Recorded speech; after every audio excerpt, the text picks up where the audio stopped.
Hello, hello, hello. Welcome in, everyone. We are so excited to have you back with us, the Fantasy Live Show. And we've got an extra special edition for you today. Kendall Valenzuela here with you. And we've got the one and only Thor Nystrom. But even better, Thor, we've got your friend Emory Hunt from CBS Sports HQ here with us today. We're breaking down a mock draft, all three of us together. Emory, welcome to the show. Thanks for joining us. Glad to be a part of the show. Looking forward to it. Awesome. Well, like I said, CBS Sports HQ, and I will say I'm excited, but I wish I was looking at your draft guide that you've got coming out because I would probably know a little bit better of what you're going to do to us in this draft. But that one's coming live for people to check out here soon. Yeah, listen, it's out right now. It's over 1,200 individual scouting reports, over 50 CFL scouting reports, and they can get it at footballgameplan.com/2025 draft guide. Now, I will say this. If someone has purchased my draft guide since 2020, right now they'd have over 5,400 individual scouting reports at their fingertips. Wow, that's amazing. Thor, you got that down? I'm excited to see both of you guys going together because Emory's got the first overall pick. You've got the second. I've got the third. But I feel like you guys are going to be going back and forth in this one. So I'm excited. I'm excited to do the show with Emory. Yeah, and we're, man, a week away from the draft. So, yeah, excited to get into this exercise and see what we come out with. All right, well, let's get right into it, guys. We're going to go, like I said, Emory, you are the guest. You get the first overall pick here with the Tennessee Titans. Then Thor will go with you and then myself here. So, Emory, why don't you start us off here? Tennessee Titans on the board. Who are you going to take? Number one quarterback in the class, Shedeur Sanders. The reason why I say Shedeur Sanders is the most pro-ready quarterback since Andrew Luck. And when we're talking about pro-ready, we're talking about touch, timing, anticipation, accuracy, situational football, end-of-game situations, backed-up offense, third-down offense, red zone offense, need-to-have-it situations. We've seen him excel consistently at two separate programs, brought Jackson State to new heights, hadn't lost a conference game, brought Colorado back to where they used to be a top college football, relevant in college football. I think he is the most battle-tested and pro-ready guy, and I have him slightly ahead of Cam Ward. Well, now I know why you two are friends because Thor's like, yes, that's been his QB1 all offseason. He already knows. I mean, Emory, this would be just to knock on this really quick. This would be a shock, right, to a lot of people because a lot of people have Cam Ward QB1, right? It will be a shock to a lot of people because they can't stop hating. And all they're doing is hating on Coach Prime because if the football tape tells you anything, it tells you this guy should be QB1 or should be talked about in the top two picks. So I don't know what's going to happen in pick number 2. So I want to make sure I got it out the way and got Shedeur right where he needs to be in Tennessee. I love it. All right, well, let's go over it, Thor. We've already got our first, mock draft bomb over here. So let's go over to number 2, Cleveland Browns. Who are you going to go with? We're going to hit this one down the fairway with his teammate, Travis Hunter Jr. And regardless of the pick above, I expect it to be Cam Ward, but I'm with Emory. As you know, Kendall, I've been banging the drum for Shedeur Sanders all process long. We're getting some steam on Shedeur Sanders. The New York Giants, as we speak, are out there checking out Shedeur Sanders in person. So we'll end up seeing on that. But I think either way, Travis Hunter is going to be the number 2 pick to the Cleveland Browns. Been sniffing around him heavily. That's a guy obviously going to go in right away, be your CB1. And then he's going to moonlight on offense as your wide receiver 1 when he's on the field, and then knock Jerry Jeudy down to the secondary role that he is more suited for. All right. I like that one a lot. And that's Thor, we've talked about this before, but just in case people don't know, you said if he was fully a wide receiver, he would be ahead for you of Tedero McMillan in this class, right? Definitely. Yeah, okay. Definitely. Yeah, the ball skills on Travis Hunter, the movement. This is a guy that can win all 3 levels of the field. We have seen him win all 3 levels of the field. He's good in contested situations, good 20-plus yards downfield. He would be wide receiver 1 with a bullet in this class if that's all he was. All right, I like it. So we've got 2 guys off the board. Shedeur Sanders first, Travis Hunter second. I'm on the clock for the New York Giants. And you know what? To me, guys, if Cam Ward is going to be here, because I already, like I said, got a curveball here, I think the Giants would definitely consider taking Cam Ward. They would take Cam Ward. I know that they signed 2 quarterbacks in the offseason, but that doesn't mean that their future is hinging upon Russell Wilson or hinging upon Jameis Winston. Not that we don't like either of those guys, but to me, there's already smoke where they're saying, hey, we're going to host Shedeur Sanders one more time. And I don't know if that's because they want to get a little trade package going here with maybe the Steelers, maybe the Saints get in on it. But if Cam Ward is there just because they have Russell Wilson, just because they have Jameis Winston, I think they could go quarterback here. And it's Cam Cam Ward for, like I said, a lot of people's QB1 in this draft class. How much do you believe, Emory, in the smoke that we see like a week before draft time, right? We hear that, the Giants are hosting Shedeur Sanders again. How much do we believe all this stuff going on? I choose to believe half of what I see and none of what I hear. And I just look at the depth chart of the Cleveland Browns and say, how could you look at those four names, Joe Flacco, Kenny Pickett, and think we're not needing a quarterback? Like, nah, bro, go get that quarterback. So the Giants, this is an ideal situation for them because rarely do you get a chance to get your quarterback of the future while still winning games. This is the KC approach. This is the Green Bay Packers approach. They can win games with Russell Wilson, Jameis Winston, while not having to feel pressed to put Cam Ward on the field. I want to ask one question here, Thor. What do you say to people that think that Shedeur Sanders would be better sitting a season behind a veteran quarterback? Do you agree with that or not really? No, I don't agree with that. That's a kid that took from day one at Jackson State. Emory was bringing up his history, turning around two programs. He started at two programs, obviously immediately. 4 years of snaps for Shedeur Sanders. Now, Cam Ward, he had the quasi five, the one got pushed back. So both those guys are experienced. They have proven everything that they need to in college, and both of them are pro ready right now. So no, those two guys, there are quarterbacks in this class that need to sit for a year. Don't get me wrong. Jackson Dart, he needs to sit for a year. Jalen Milroe needs to sit for a year. Those top two guys on the board do not need to sit for a year. I mean, they could, but they don't need to. All right. No, I like it because a lot of people go back and forth saying, oh, he'd be better if he sat, a year behind Derek Carr, all this stuff. So I'm glad we cleared that one up. Let's continue on here. We're moving right along here. Emory, you're back on the board. New England Patriots at 4. This is probably, if you had to write it up for Patriots fans, this is probably their best case scenario right here.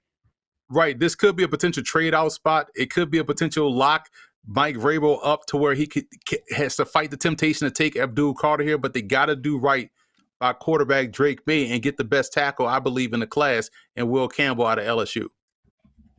What have you seen in Will Campbell that you just really like? I know there's been back and forth a little bit on Will Campbell and just what we've seen in his size and how he's built a little bit. Have you kind of seen that? Not at all. Here's the thing. I've always used the Mike Tyson example. Mike Tyson was outreached by virtually every boxer he fought. But guess what? It didn't matter. He ducked underneath the arm, got inside quickly, and boom, knocked him out. So if you're Will Campbell, you've played with these shorter arms your entire life and have been dominant at the Power 5 level. I have no qualms about what he can do against dudes that he had already played against in the pros once he gets to the pros. All right, I like it a lot. Going over to number 5, Jacksonville Jaguars. This one's all you, Thor. What are you going to do here? Yeah, Emory just brought up Mike Tyson, who famously said everyone has a plan until they get punched in the face. I was all ready for a curveball for you at this pick, but I'm going to go curveball the other way with Abdul Carter falling here. I have to lock this one in for Jacksonville. Now, look, they have all kinds of draft equity that has already been invested in the edge rushing position, right? Trayvon Walker, projected starter at the one end. You have Josh Hines Allen on the other side. But Abdul Carter, the Micah Parsons, he went to Penn State because he wanted to play the Micah Parsons role. He has experience off ball. Obviously, last year was utterly dominant on the edge. At this point, you figure it out, right? You figure it out. In year one, maybe he plays a little bit more off ball if this would be the defense. Or if you're in this slot, obviously, you're going to be listening to calls as well. But Jacksonville stuck in this slot. They're going to take, in my opinion, one of the two best players overall in this class in Abdul Carter. I was going to say at this point, Thor, this might, like you said, best player available. They just go with it. You have to, yeah. I mean, if Abdul Carter did fall down to the 5 slot, again, you're going to be inundated with phone calls, right? I mean, it's going to be like an operator back in the day. You're going to have 8 different phone calls. You're going to be putting it up to the ear. What are you giving me? What are you giving me? But yeah, if you ended up staying in this slot, I think you would have to take him. Whoever would be in the 5 slot if Abdul Carter did fall down here. Emory, have you heard a lot about any teams? We always get the smoke a week before the draft. Do you feel like a lot of trades are going to be happening on draft night? Do you think it's going to be a little bit more quiet? What are your expectations right now? I think once the first couple of picks start happening, we may start to see a lot more movement because teams may get antsy. Let's say if you are the Chicago Bears and you fear that maybe the Raiders or someone else may try to take a running back, man, let me call up the Jets or let me call up this team and see if I can get ahead of them because we've done a lot in free agency. So let's go and get the one guy we want to get because we had that luxury of moving up to go get somebody. I think that's the type of stuff we may hear once the first couple of picks are gone, especially if one quarterback is still left standing. If Shedeur Sanders doesn't go second or third, that's when the calls are gonna start coming. We're looking at you, Saints and Steelers fans. We're so sorry that you might have to wait on Aaron Rodgers, and they're going to try and do their best to get out of that. Hopefully here in the next couple days. All right, continuing on. Let's go over. I've got the 6th overall pick, Las Vegas Raiders. Guys, I feel every mock draft I see is Ashton Genty every single time, and if it's not, maybe they look at a wide receiver, maybe they look at a quarterback. But for me, I'm just going to continue going with the smoke. I am someone that is easily influenced here, and I like Ashton Genty, and this is my former Seahawks coach, Pete Carroll. And we know and we've seen Pete Carroll has built around a backfield before. And when we look at the running backs that they've had last season, it was like, okay, they didn't actually have anyone that could really get things done on the ground there. So Ashton Genty is in a tier of his own with these running backs. And like I said, if we know about Pete Carroll, he just loves to build around these guys. So I think Ashton Genty is a great fit. Thor, he's been your top tier guy. He's almost everyone's top tier guy. He's in a tier of his own right now. Yeah, that's right. And that's the same if you shove together a bunch of the running back classes we had the last 4 or 5 years together, he would be standing at the top. In my opinion, the best running back to enter the NFL since Saquon Barkley. Saquon Barkley went 2. I think Genty's a little bit better than Bijan Robinson, who went 8. This would be around the slot between the two of them that you would expect him to go. And I think that the smoke makes a lot of sense. If the Raiders were not interested in something like this or devoting a decent amount of draft equity into the running back position, you would have seen them sign one in free agency, right? So, I mean, they have telegraphed whether it's this pick, whether it's their second pick, one of the two is going to be going to the running back position.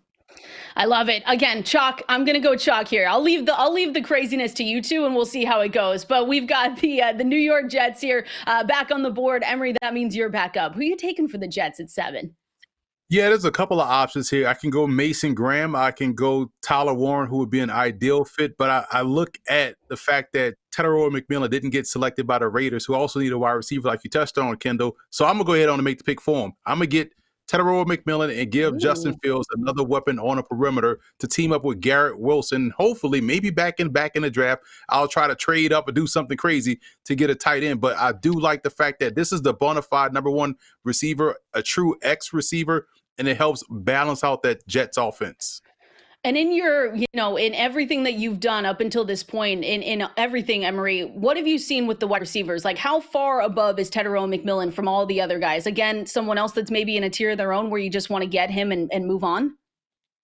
Yeah, and here's the thing. I break down receivers from X to Z to slot to big inside receivers, and he's my number 1 X. So I view him in a different category. We can't grade Randy Moss and Wes Welker. Even though they are both receivers, they play 2 different positions. So he is a guy I think can be that standalone, go outside and beat their number 1 corner consistently. So he is my number 1 X. There are other receivers that I like at different spots, but Shedeur McMillan feels a need and does a great job in being that big dog out there on the perimeter that they need. I got to ask too, Justin Fields, how much success do you think he's going to have with this new offense with Aaron Glenn there? Do you think he's going to be successful for New York? Absolutely. And the reason why, when you watch those Bears games and watch those Steelers games, you never came away with saying, man, they lost because of Justin Fields. Like, Fields is a very good player who, if he just stayed in Chicago and they built around him like they did Caleb Williams, he'd probably have the success that we're looking for. So now you add him to this offense with those 3 backs, with the fact that they have an offensive line that's capable and a coach that actually believes in him with a defense that can do what they can do. This is going to be a fun team to watch in 2025. What a concept when you don't have to look, around your shoulder and say, oh, am I playing for my life right now? When's Russell Wilson coming back? I agree with you, Emory. I'm really excited for Justin Fields, and in the fantasy streets, we're excited for him too. So, all right, let's continue on. New York Jets getting Shedeur McMillan there. We're back on the clock, Thor, with the Carolina Panthers at number 8, who just overall still seem like they need a lot of help no matter what. Yeah, in my 2-round mock draft that we printed last week on Fantasy Life, I gave Carolina Jalen Walker, the edge rusher linebacker hybrid from Georgia, over Mason Graham, the interior defensive lineman from Michigan, and a couple Panther fans were yelling at me on Twitter. Keep yelling. We're going with Jalen Walker here. Jalen Walker, keep it. You bring him back home. This is a kid from North Carolina. The Panthers, their organization, they love bringing the guys back from the Carolina. Xavier Legette last year, obviously.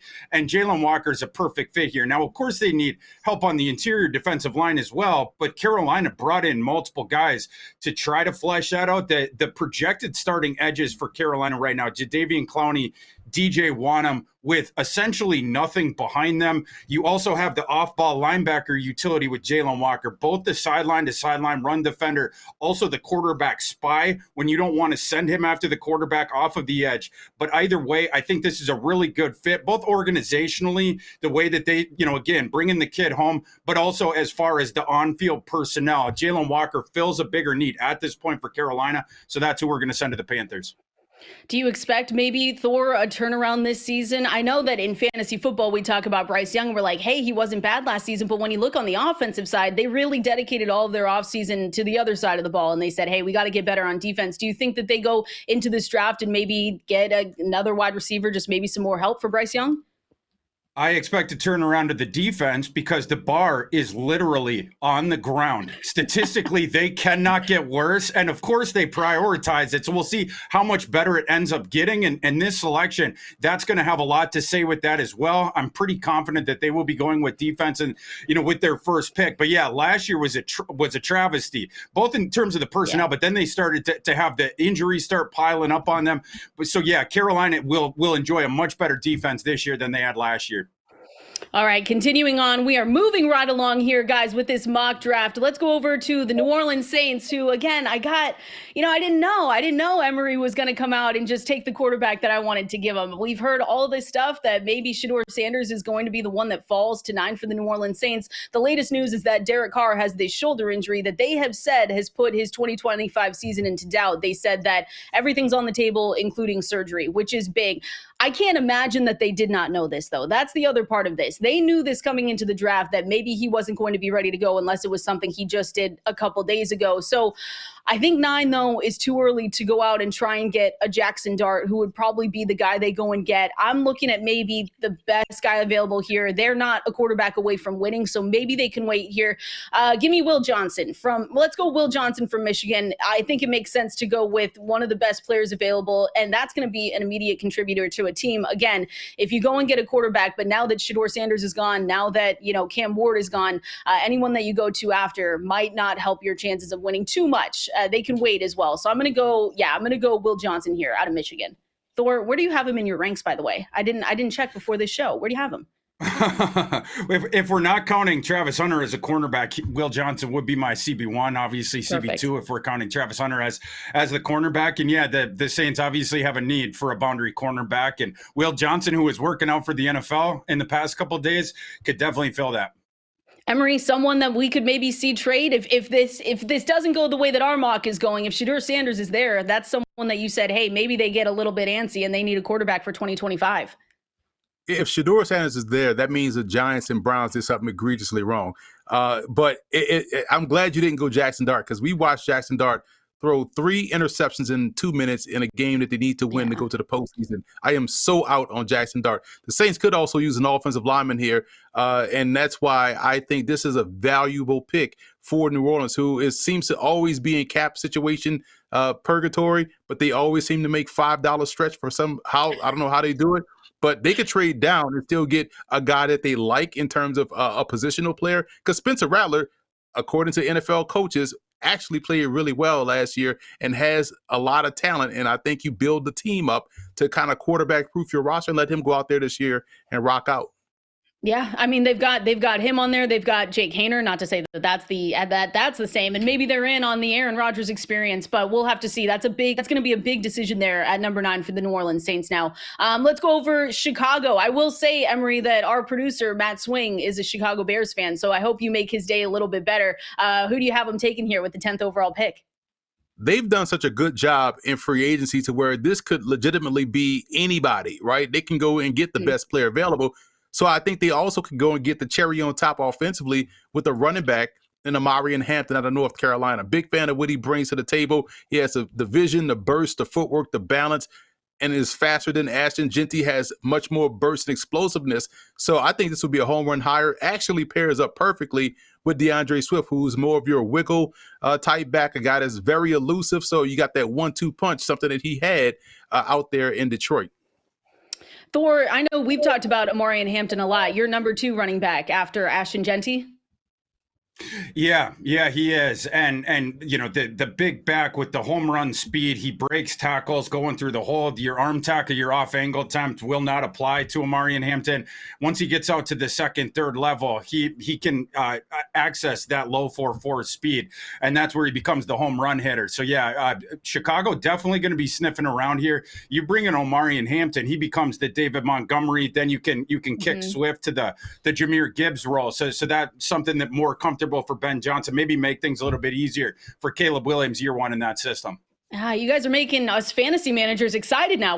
We want this mock draft to be real life. That's what we want to have happen here. So let's go over Thor to the San Francisco 49ers. We know what kind of season they had last year, and it was, I think the best way to put it, a little bit disappointing. They've had a lot of moves this offseason as well. Number 11 overall pick. Who do you have them taking? I keep hearing that San Francisco is more interested in a skill difference maker than perhaps the trenches, like the public has been forwarded. This scenario, you have an embarrassment of riches staring you in the face, whether it's Mbo from Missouri, whether it's Mason Graham, or a guy that I have been repeatedly told that San Francisco likes, Tyler Warren. I'm sending Tyler Warren to San Francisco. In my 2-round mock, I actually had San Francisco trading up with Jacksonville to the 5 slot to get Tyler Warren. This is a guy who is, if you were in a lab building a player for Kyle Shanahan, it would come out looking a lot like Tyler Warren. You pair him with George Kittle. Obviously, when Kittle's done, you have your dude going forward. But the 12 personnel cool stuff that they can do, the mix and match stuff, everybody knows 49ers play positionless football as is. So it's a guy you can do a lot of different stuff with. And obviously a reconstituted offense. They got rid of Deebo Samuel this offseason. They got rid of Jordan Mason. They are looking for guys to advance the football. Tyler Warren would be that. We're sending him to San Francisco. Oh, I like it. Again, another little curveball here. Emory, what is your evaluation on Tyler Warren? Because the last couple of years, I mean, we've had a Brock Bowers breakout rookie season. We've had the same thing for Sam Laporta. So these last couple of years, we've really seen these rookie tight ends step up into big roles depending on what team they go to. So how do you like Tyler Warren? Big fan of his game. He's my number 1 H-back in the class. I think when you look at him, just pound for pound, the second best football player in the draft class. Travis Hunter being number 1, Tyler Warren being number 2.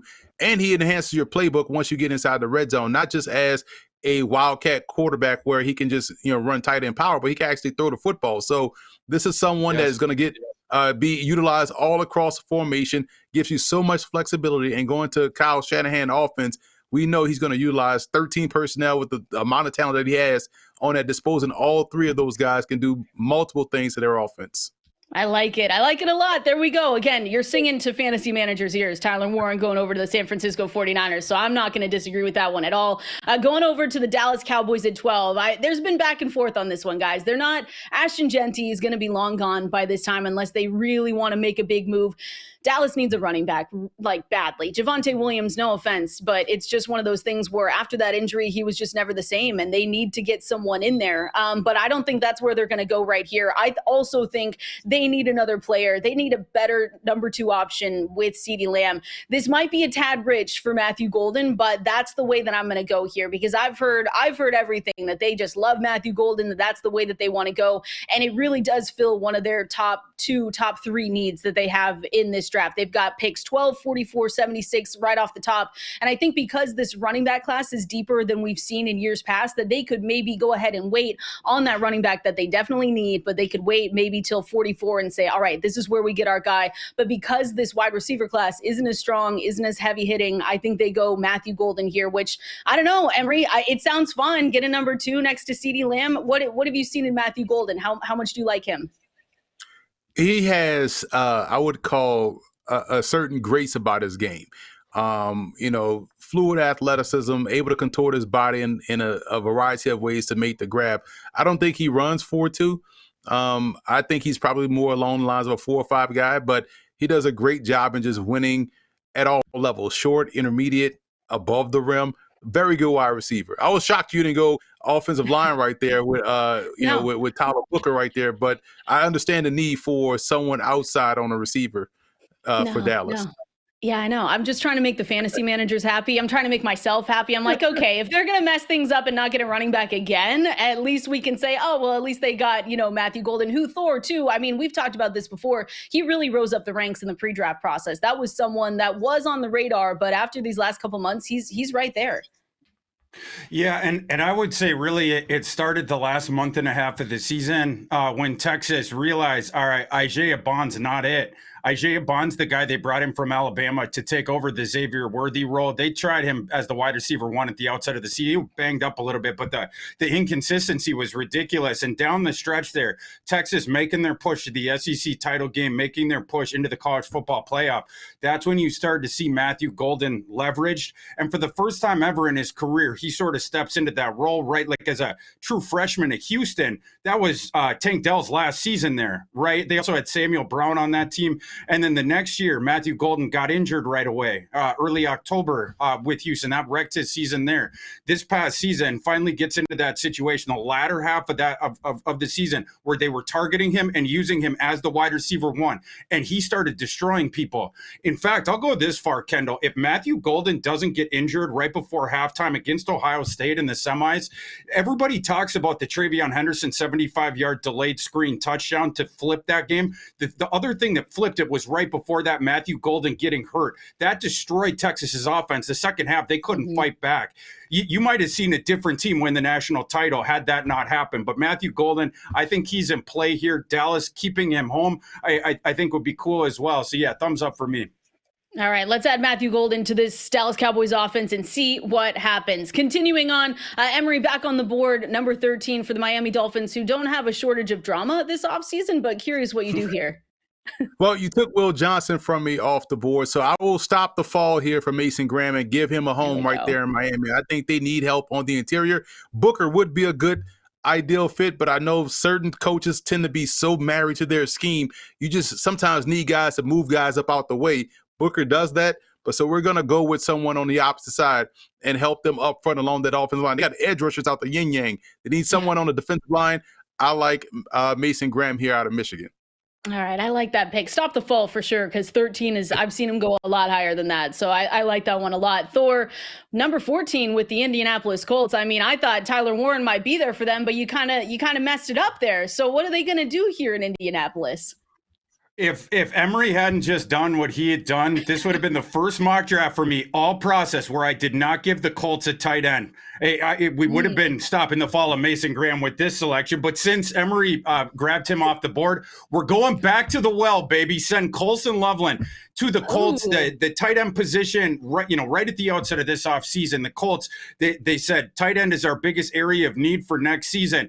They curiously did not do anything with that position in free agency. They are telegraphing what they're going to do early here. Obviously, they would rather have Tyler Warren, but in this scenario, Loveland gets down to you, so we're going to send Colson Loveland to the Colts. Is there a huge difference in the drop-off between, in your evaluation, Thor, Tyler Warren and Colston Loveland? Like, where do they sit? Is Warren in a tier of his own, or are they kind of sitting at the top in the same? Yeah, if you're going to put them at the same position, Warren's definitely ahead of them. Emory breaks it up, and I like how he does that, right? Like, because they do two different things, right? Like, Warren is your manufactured touch guy. You can do all kinds of stuff, both, as a Wildcat quarterback, the stuff close to the line of scrimmage, and Warren can win downfield as well, but it's your move guy. You do different stuff with him. Colston Loveland is a glorified receiver. I mean, he's the big slot. He can also play out in the boundary. He runs a wide receiver's full complement of routes. You get the full route tree out of Colston Loveland. It's winning downfield. It's more of a finesse ethos. He wins with movement, and then at the catch point, he has that enormous catch radius. But it's a guy who can win all three levels of the field, but you want him further down the field. Whereas Warren, you're getting him the ball closer to line of scrimmage, and he's going to go berserker for you. So just two different kinds of players. I'm sure Anthony Richardson, if he had his druthers, he might prefer Tyler Warren. You get the easier facilitation of the ball to him, and then you get the yak yardage that's just given back to the quarterback like a slot machine. But Colson Loveland certainly will make Anthony Richardson's job easier too. Emory, feel the same way, kind of 1A, 1B in this tight end situation here?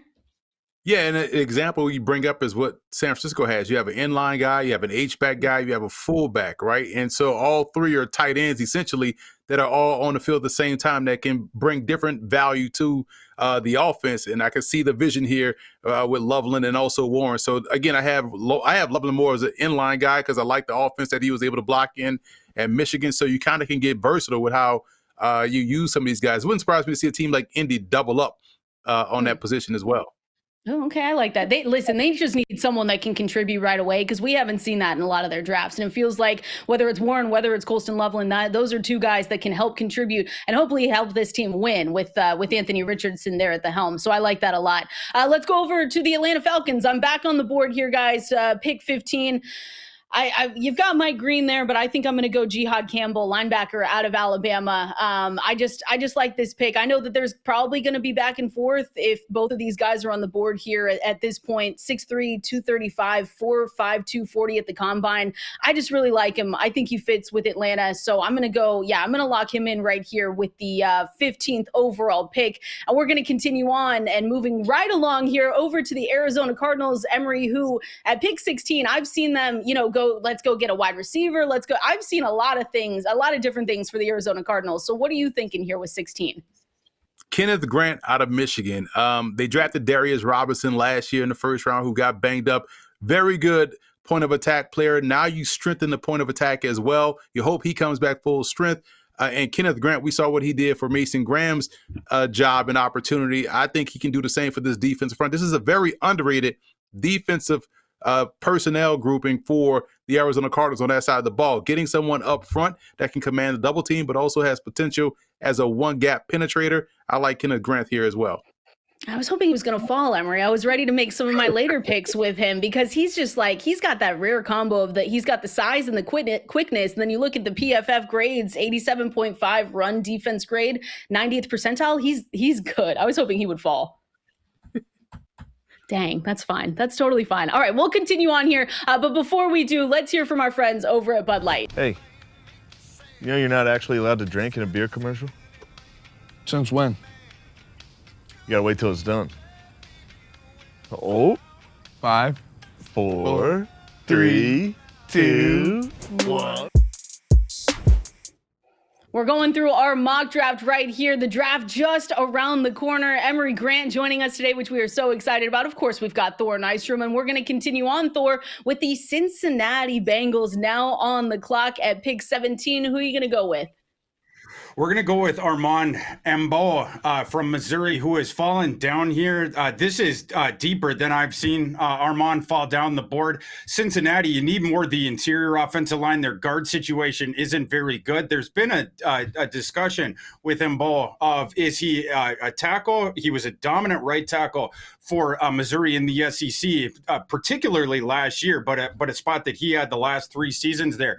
Is he that, or is he a guard? I think the pre-draft process that you have gotten from him, it says absolutely he can be a standout tackle at the NFL level. But in this scenario, you bring him to camp, he might be your starting guard for you in year 1, and then you can figure it out after that. But a guy who is going to improve your offensive line immediately for Cincinnati. That's a good one. I like that a lot.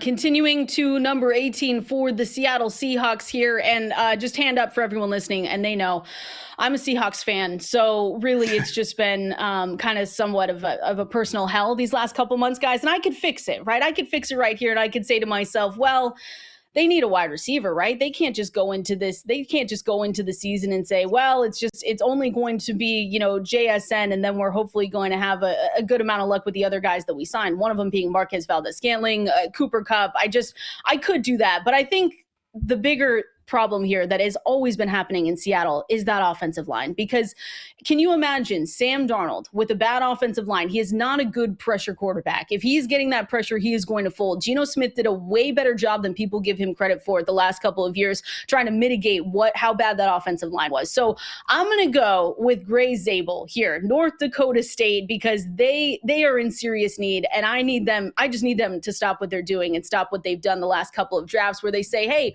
we don't need to address this right now in the first round, Thor. This has been awful. It's been really bad, but I like Gray Zabel. I'm curious, Emory, what have you seen from Gray Zabel if he's here a little bit of later buzz than someone that has a flashy name here? someone that can play tackle, guard, or center, someone that has dominated his level of competition, and then went to the Senior Bowl and dominated all throughout the week and also played in the game. So it shows you he's serious about his craft, serious about his work, and this makes a lot of sense. And for me, there are certain programs. It's Rutgers defensive players, it's Kansas State defensive players, it's North Dakota State offensive linemen. I don't even have to see this tape. Just say, oh, he played North Dakota State O-line? I'm sold, because they play a different brand of football. This was a rock solid pick for me, in my opinion. Oh, love it. And let's just fix Seattle, please. Just give us something there. Let's go to Tampa Bay. Emory, 19th overall pick. You're on the clock. Obviously, I was going to go Jahai Campbell here, but because this is one backer I feel like fits that mold, but he's already off the board. So why not throw another curveball and take someone that I think is vastly underrated that I would take in the first round, Carson Schwarzenegger out of UCLA. Every time you watch a UCLA play ball, this dude with that ugly number is always around the football and is doing a great job on both ends of defense. So the one game I watched live, I had to prepare for a broadcast game on a Saturday that I was doing, and I just so happened to catch a late Friday night game versus Iowa, and they really put Caleb Johnson in the witness protection program because this dude was consistently making these tackles at or behind the line of scrimmage. I think this is a great fit for Tampa and gives them their inside backer of the future. All right, let's continue to Denver here, Thor, 20th overall. And the smoke has been that it's been almost the worst kept secret. They're like, we love Amari Hampton and we want him. He's off the board now here, though. So where are you going to go with Denver?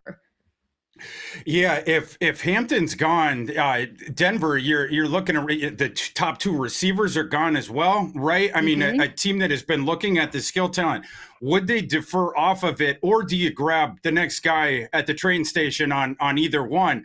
In this case, I think you would be looking at Ohio State if you did that, whether it be Travion Henderson, the running back position, or Emeka Egbuka at the wide receiver position.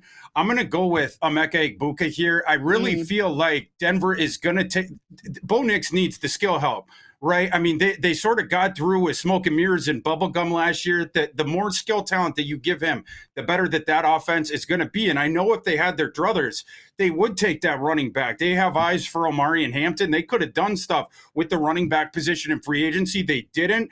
But in this scenario, Omari and Hampton is gone. You're staying in your slot. I think you can defer that running back need to day two and figure it out there. The wide receiver position falls off way, way quicker, obviously, than the running back position in this year's draft class. So we're going to give them Emeka Egbuka here. What tier, Thor, is Egbuka in for you? Is it Matthew Golden, Luther Burden, Emeka Egbuka, all in the same one, or how do you rate those guys?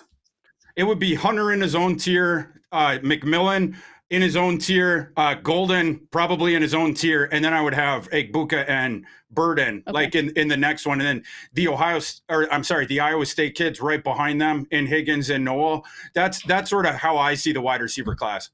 Is that the same with you, Emory? Because we have mentioned that this wide receiver class, it does drop off pretty quickly when you compare it to, let's just say, the running backs. Is that how you have your wide receivers? I would have it Burden ahead of Golden. And to me, Burden is being criminally underrated. I think Burden, especially coming into the season, we know Brady Cook was banged up. Burden is a fantastic receiver. Bond, I'm still a big fan of. And so I would say, getting a receiver here, Egbuka is someone that can play all three positions. So the value and versatility gets him on the field early. So I think this is a good fit for him. I like it. All right, pick 21 right here. Pittsburgh Steelers all go back on the board, and this is one where their top three needs, guys. I mean, they need a quarterback, but again, I just think if Cam Ward, Shedeur Sanders is off the board, that it's just a little bit too early for the Pittsburgh Steelers to say, yeah, we want to use this pick on a Jackson Dart. I just don't think that they're going to want to do that.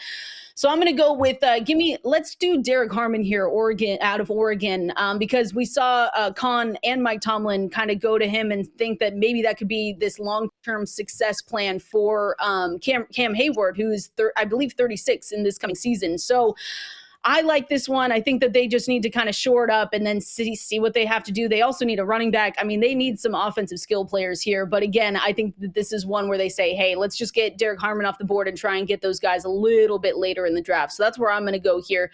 Emory, Chargers back on the board, pick 22. Where are you going to go? I'm shocked that Asante Samuel Jr. is not signed yet by anybody. It's fascinating to me. So I do feel like with the type of corners that we see here still on the board, Jahdae Barron for me will make a ton of sense. I could even have gone outside linebacker, someone coming off the edge, but man, getting guys that can be active around the football and turn the ball over. Big fan of Jahdae Barron's football IQ and instincts. All right, I like that. Do you think they're going to get that deal done, by the way? Like, is he going to get signed anywhere? I was surprised, I too, would that he hope hasn't so. been yet. It makes me wonder, is there some sort of injury that we don't know about? Because him not being signed with that level of ball skills is just crazy. Yeah. Well, you guys know there's a rumor around my neck of the woods that Asante Samuel was spotted at a nightclub 3 weeks ago in his hometown of Fort Lauderdale wearing a Minnesota Vikings hat. And somebody asked him about it, and he said, I'm going to be signed in there in 5 weeks. You know, at the time, with the timeline lined up with the day after the draft, basically. If you wait until then, he does not count towards the comp pick formula. That, once the draft begins, it stops there. The Vikings right now, you're sitting at a third round comp pick and a fourth round comp pick that they have accrued. You would have to give up that fourth rounder if you signed him in advance of the draft. I'm just tossing it out there. I mean, this is reckless speculation to the hilt, but that's a rumor around town here in Minnesota. It's interesting, Thor, that it's the Minnesota rumor, too, because it just makes your team a little bit better. That's just all I got to say. It's interesting. Yeah, it's the only kind of rumors that I forward out there recklessly. Fantastic. All right, Thor, well, let's go over. You're back on the board here for Green Bay, pick 23. Who are you eyeing right here? Well, I was feeling a little reckless anyways because Emory just sniped me again. I was for sure going Jahdae Barron for the Packers. Perfect fit for the way that the Packers do their coverage scheme. Love Jahdae Barron. That kid is destructive in zone. Reminds me so much of Devin Witherspoon from a couple classes ago. But with him off the board, and obviously Will Johnson was off the board before, I don't know if Green Bay can address their cornerback position in advance. And they also have the weird stuff going on there with Jair Alexander. They're gonna work that thing out with him going forward. So I'm just gonna defer off of that, and we're gonna go defensive front here. You're thinking between the interior defensive line, the edge. They could use both of them, but I'm gonna toss Shamar Stewart to Green Bay with this pick. Shamar Stewart with the crazy measurables, the Texas A&M edge rusher, north-south locomotive. He had the pressure rate in college. He did not have the sack numbers. He only finished with 4.5 in his career. Can we work on that at the next level? Rashawn Gary is a guy that they took who wasn't, years ago, who wasn't productive in college with some of those counting stats. They trusted the film and they trusted the measurables on that. And the thing that I'll say about Shamar Stewart that an organization like Green Bay would be attracted to either way, that embeds a super high floor for him, one of the best run defending edges in this class. Can you get him when he's at the doorstep as a pass rusher to finish the deal? That's the thing that will determine how valuable that guy is in the NFL. But again, you have a floor embedded there between the measurables, between the run defense, and then what we've seen with his pressure rate. Shamar Stewart to Green Bay. All right, and I'm going over. I've got your pick here, Thor. I don't know. Do you want to do the honors? Pick 24 for the Minnesota Vikings. I mean, if Thor, you go ahead. I'll do it for you, and then we'll see what Emory thinks. But I think if Malachi Starks is still here, safety out of Georgia, I feel like they're going to go that way. But I'm just, it's really interesting because I also thought if Emeka Egbuka was here, that maybe they would go wide receiver, just because the Jordan Addison situation is interesting to me. When we talk about his future, we're still pending a potential suspension there, and just the money that you'd have to pay him. But I was maybe thinking, hey, what about a wide receiver? What about a Luther Burden, stop the fall there if people are really that high on him? But I think I'm going to go Malachi Starks out of Georgia here for Minnesota. Emory, what do you think? What do you think about Malachi Starks? Love it, love it, love it. The reason being, Harrison, Smith has put together a borderline Hall of Fame career. But he ain't getting any younger. So you have to start to develop behind him. And this would be the perfect fit for him. You can get both guys on the field at the same time. Starks can double down and drop down and play slot if necessary. And so this is someone that is almost one of those rubber stamp picks that make too much sense for it to happen. Almost like when Najee Harris was a sophomore, he was like, oh, that's a Steeler. And then, boom, he ends up going to Pittsburgh, right? I think this screams Minnesota Viking.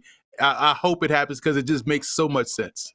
All right, there you go, Thor. I did your Vikings proud here. I didn't want to upset you with that pick, so I like that for number 24. Let's go over to 25. Emory back on the clock here with the Houston Texans. Where are they going? Oh, they've added so many doggone free agents along the offensive line. I could go Calvin Banks here to give them another guy that they can kind of call their own, that can play both guard and or tackle. But there's also some questions low key at wide receiver. So this is where I go with Luther Burden. Someone that can play inside, that can play outside. Tank Dell is probably going to be a year away from coming back with the injury that he suffered. We saw Nico Collins miss time at junction of last year with the injury. And you bring in Christian Kirk, who had also suffered with some injuries. Like, they need somebody to be healthy out there. I think Luther Burden would be a good fit here in Houston. With this pick, Emory, do you see, okay, you got Luther Burden there, and it helps CJ Stroud. Do you think we see a CJ Stroud closer to the one 2 years ago where it was phenomenal, or do you think we see him closer to what we saw last season? That all depends on the offensive line, because they did a great job last year bringing in Joe Mixon, which is what they needed, was a true tailback that was a significant threat that opened up the passing game. The problem was there was no time for the passing game, and so some of that is on Stroud holding the ball a little bit too long. Some of that was on the offensive line. So if this offensive line can gel together quickly because there's so many moving parts and new pieces, then yes, we will see the CJ Stroud we saw a few seasons ago. But even last year, he was still pretty doggone good. Got that team to the postseason, played really well while in it. Thor, Luther Burden, who are your comps for him? Luther Burden and Percy Harvin. Okay, not bad. Old Minnesota Viking. Yeah, you got to manufacture his touches, but he is special with the ball in his hand. That north-south explosion converts speed to power really quick, so he'll break tackles as well. Yeah, reminds me a lot of Percy Harvin.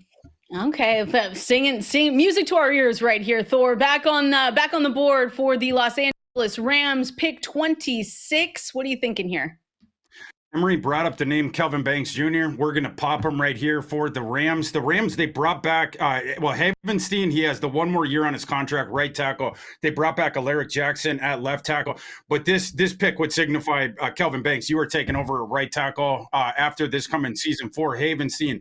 And then you would have a four-position backup initially at both the guard positions, obviously, and at left tackle. While he's being groomed for that, the Rams could use offensive line depth, if nothing else, and then you get your plan going forward. So we're going to send Kelvin Banks Jr. to Los Angeles. Okay, I like that one as well. Back up to me, guys. We're flying through this mock draft here.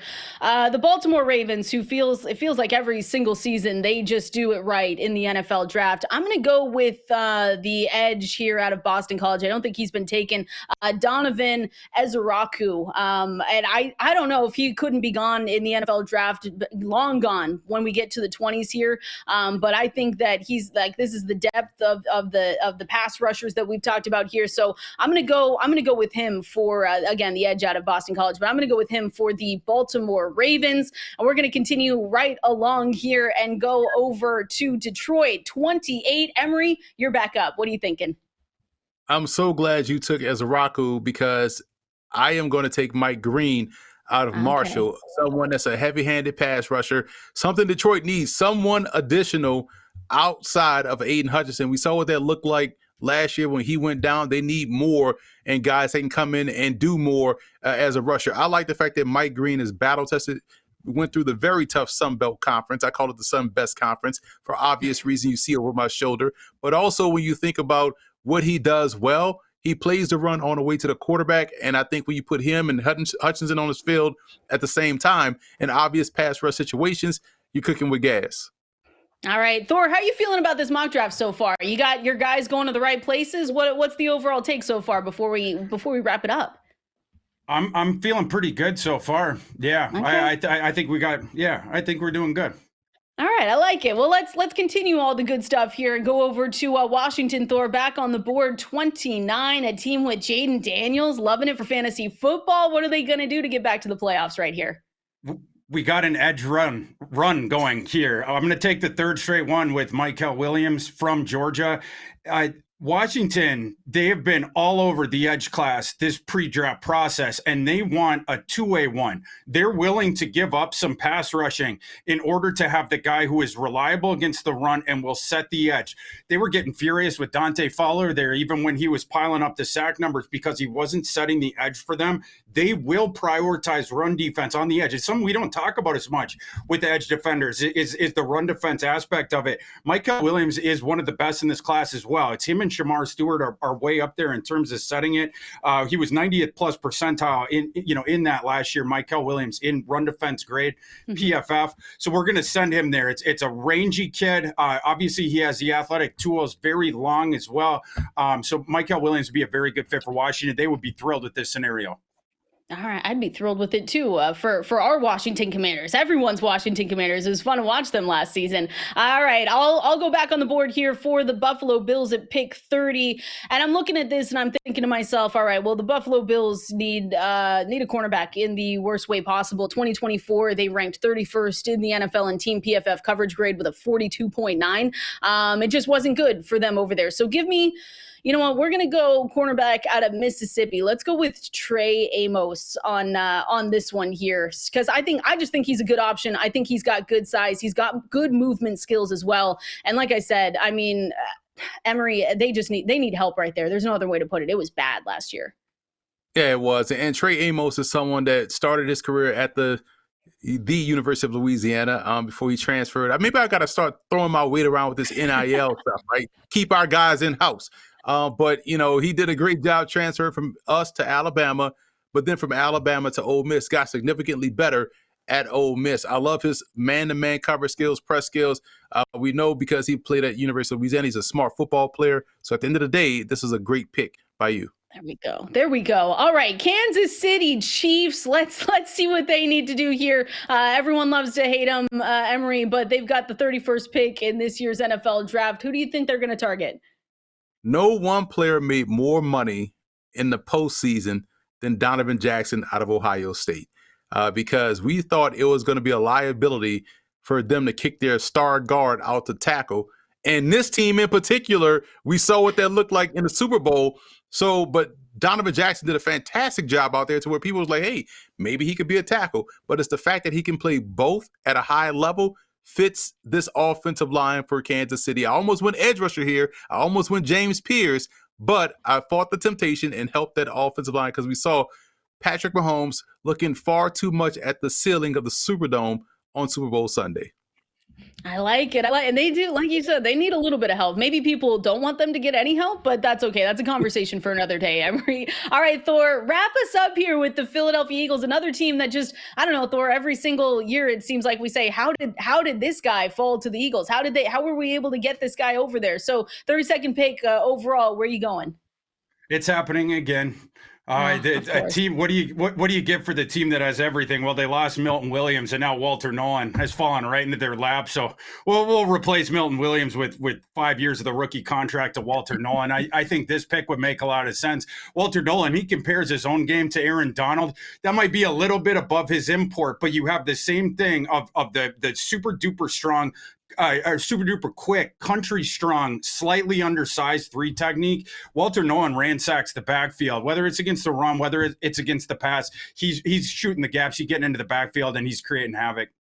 I love it. And that wraps up our mock draft. I'm curious, and I'm going to ask you guys both the same question here. But Emory, when we're looking at this, and if you see your guys, and again, you mentioned that you've got your draft guide out now that everyone can go and find. But anyone that we're missing here that you think, okay, maybe not in this mock draft, but this guy we got to keep an eye on. He's going to be going in the first round. Anyone we missed?